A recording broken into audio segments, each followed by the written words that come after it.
What if the real reason aging feels inevitable after 70 in your genes, your diagnosis, or your luck, but 5 simple abilities that almost everyone loses without realizing it? Here's the uncomfortable question. If only 5% of seniors can still do certain basic things after 70, is that because aging demands it, or because no one warned them early enough? From the first moment, this story has a gap. Doctors measure cholesterol, they scan bones, they track blood pressure. Yet something far more predictive of longevity slips through the cracks until it's gone. The early clues have been hiding in plain sight for decades. Researchers notice that to people of the same age, same income, and similar medical histories could age in completely different ways. One remains independent at 85, the other struggles by 72. The mystery deepened when autopsy studies, mobility research, and long-term aging surveys showed the difference wasn't disease alone. It was function, but not the kind most people think. To understand why only 5% of seniors can still do these 5 things after 70 and why they matter more than almost any test result, we have to follow the cause and effect timeline from the beginning. The origins of the issue start in early adulthood. In your 20s and 30s, your body builds what aging scientists call reserve, muscle reserve, balance reserve, cognitive reserve, cardiovascular reserve. According to early work by Dr. James Fries at Stanford, the trajectory of aging is shaped decades before symptoms appear. The cause is lifestyle repetition, the effect is invisible for now. Most people assume reserve is endless. It isn't. Then come the changes that start quietly in the 40s. This is where decline begins, not dramatically, but subtly. Muscle mass drops by about 1% per year after 40 if not actively maintained. Reaction time slows. VO2 max, a measure of cardiovascular capacity, declines steadily. Data from U.S. longitudinal studies show that by the late 40s, many adults have already lost 10 to 15% of their peak physical function. Still, life feels normal. The warning signs don't hurt yet. Now comes the shift after 70 that most people ignore. This is the phase researchers call compression or expansion of disability. Either decline stays compact at the very end of life or it spreads out for years. According to CDC and NIH data, after age 70, small losses suddenly cascade.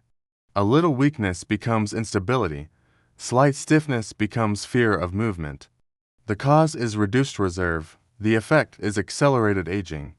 This is where the 5 things appear not as goals, but as dividing lines. Only about 5% of seniors can still do all 5 consistently after 70, not because they re-superhuman, but because they protected function when others focus only on disease. The breaking point is when these abilities disappear. That's when aging stops being abstract and becomes daily, getting up from the floor without help, walking fast enough to cross a street safely, balancing on one leg, carrying groceries without pain, learning and retaining new information under mild stress. When one goes, others soon follow, then comes the fallout. Loss of function directly predicts loss of independence.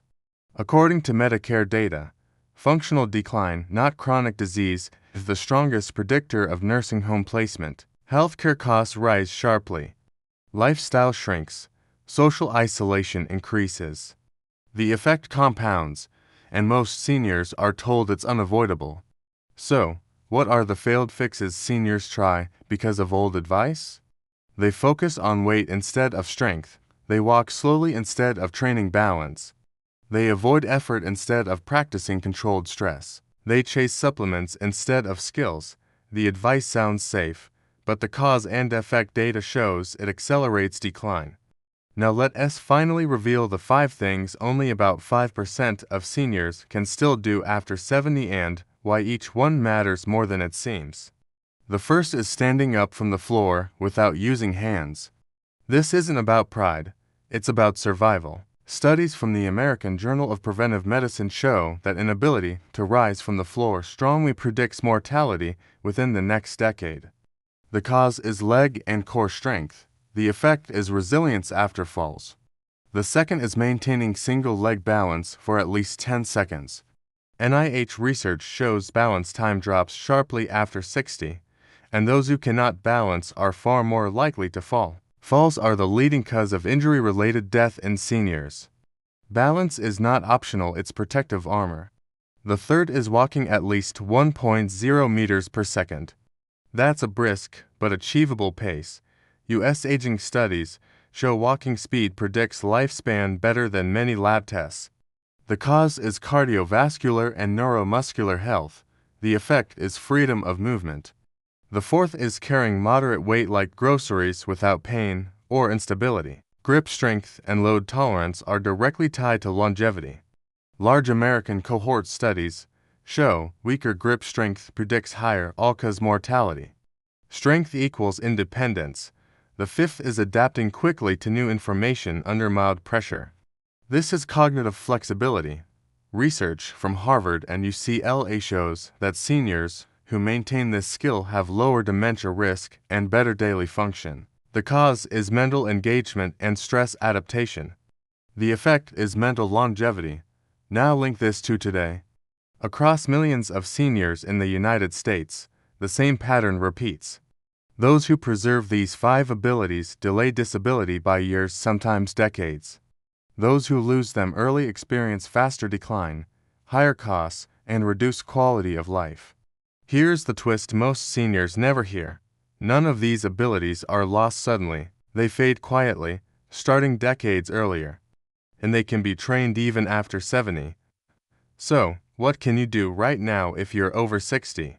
First, direct action. Train movements, not muscles. Practice getting up and down safely from the floor using progressions.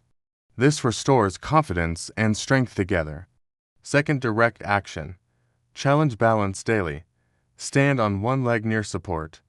Balance is a skill, and skills improve with repetition even late in life. Third, direct action. Add mild stress on purpose. Learn new tasks. Change routines. Walk slightly faster. Controlled challenge tells the body and brain to adapt, not shut down. Here's the clear warning based on evidence. Avoiding effort after 60 feels safe, but it accelerates decline. Inactivity is one of the strongest predictors of disability and early mortality in seniors. And here's the open thought to hold onto until the next video. If function predicts longevity better than most medical tests, why isn't it measured at every checkup?